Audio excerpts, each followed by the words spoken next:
Hi everyone, today we are going back to Dr. Slump, but not to repeat the usual point that Park Shin-hye reunited with Park Hyung-sik after The Heirs.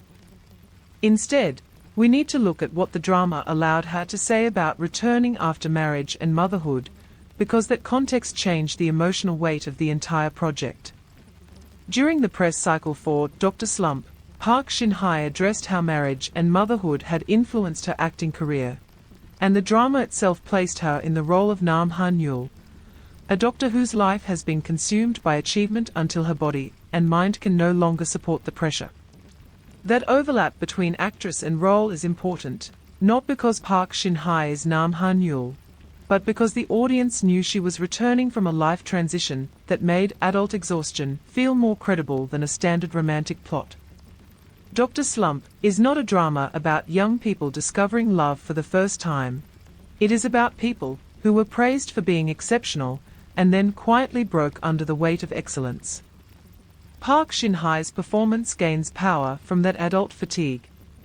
She does not need to overplay collapse, because the drama's sadness comes from watching someone highly competent become unable to continue functioning inside the system that once rewarded her.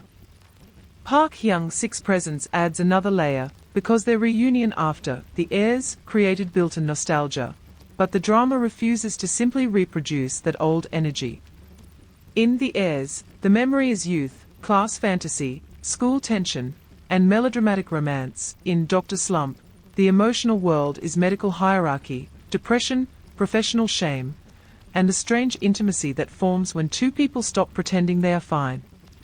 Press coverage ahead of the drama emphasized their reunion after 11 years, which helped draw attention, but the actual dramatic value comes from how different their dynamic had to become. This is why some viewers found Dr. Slump comforting while others found it uneven. The drama sometimes softens its darker themes with comedy and romance, but Park Shin-hye's best scenes work because they preserve the discomfort underneath the warmth.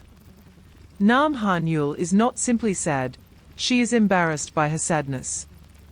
She is not simply tired, she is someone whose entire identity was built on enduring more than others. That kind of character requires restraint, and restraint is often less visibly dramatic than tears, but it is what makes the emotional arc believable.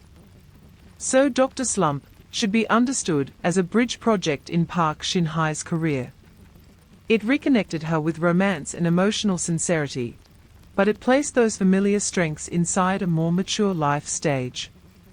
It asked viewers not to see her as the girl from old Hallyu dramas, but as a woman capable of playing collapse, recovery, professional trauma, and tenderness without needing the story to pretend she is still in the same phase of life.